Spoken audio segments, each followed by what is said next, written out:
زمزم کا کنواں کیا ہے؟ زمزم کے کنویں نے تقریباً 4000 سال تک مسلسل پانی کی فراہم کی ہے، جو ایک زندہ معجزہ ہے۔ نوٹ کریں کہ کنویں میں داخل ہونے کا راستہ اور یہ نشان 2003 میں ہٹا دیا گیا تھا۔ زمزم کے کنویں کی حقیقت کیا ہے؟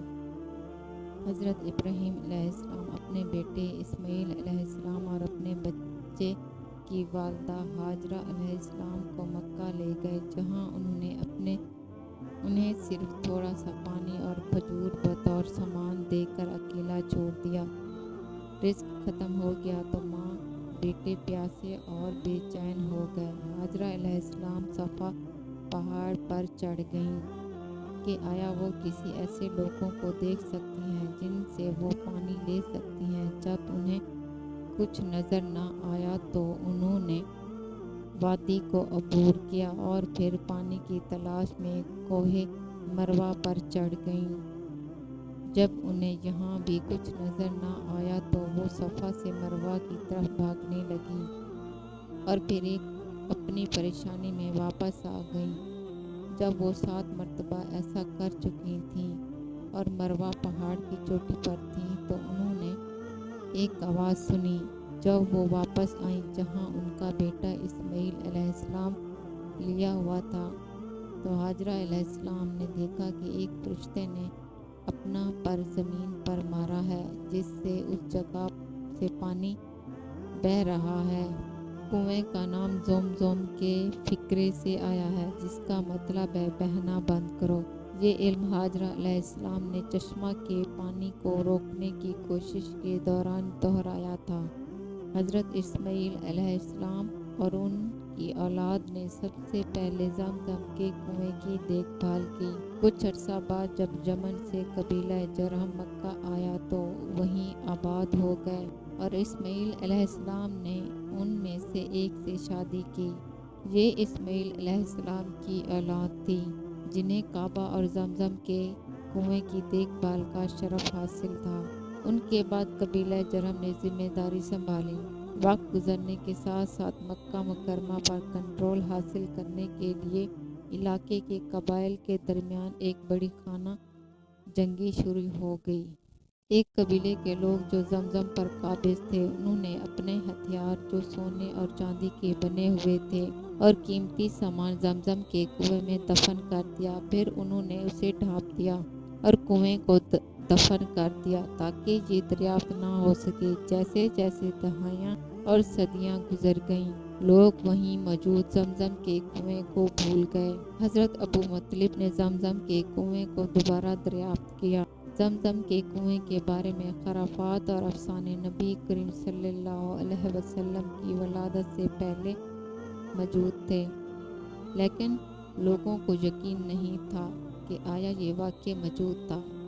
حضرت ابو مطلب جو کہ رسول اللہ صلی اللہ علیہ وسلم کے دادا بننے والے تھے، مسلسل انہیں ایک خواب 3 دن تک دیکھا جس میں انہیں کہا گیا تھا کہ کوئی چیز کھودیں، تاہم انہیں کیا کھودنا تھا اس کی نوعیت واضح نہیں کی گئی تھی۔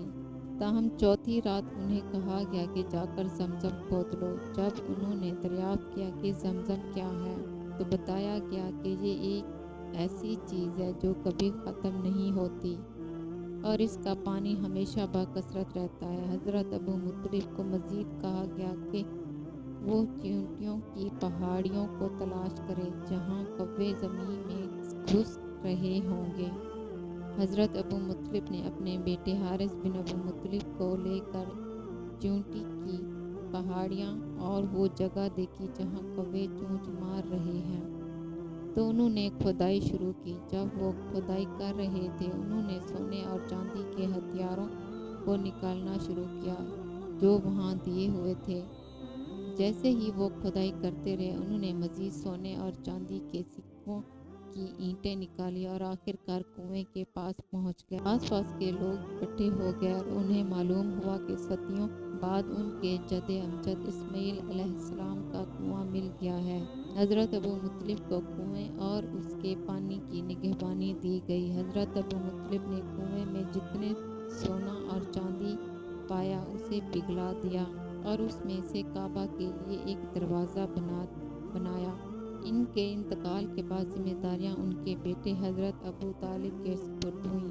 زمزم کی کچھ ذمہ داریاں حجاج کو پانی پہنچانا، ان کے لیے خیمے لگانا، پانی کے لیے برتن مختص کرنا، مزدوروں کی خدمات حاصل کرنا اور پانی کی خدمات کا انتظام کرنا تھا۔ اس کے لیے بہت بڑا مالی سرمایہ کاری کی ضرورت تھی، جس نے ابو طالب کو دیوالیہ کر دیا۔ ابو طالب نے اپنے بھائی حضرت عباس سے 10,000 درہم قرض لیا۔ یہ رقم بھی حجاج پر خرچ ہوئی تو انہوں نے اپنے بھائی سے دوبارہ رقم ادھار لی۔ پھر یہ رقم حجاج پر خرچ ہوئی تو انہوں نے دوبارہ اپنے بھائی سے رابطہ کیا۔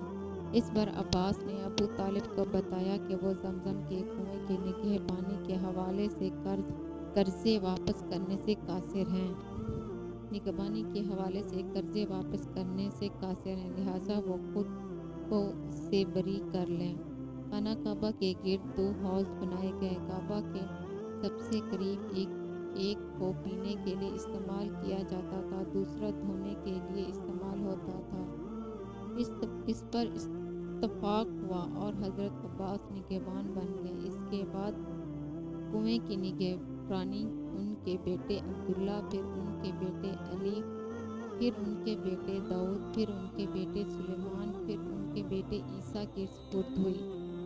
اس کے بعد زمزم کا کنواں عیسیٰ کے بھائی المنصور کو وراثت میں ملا، جو ایک بادشاہ تھا۔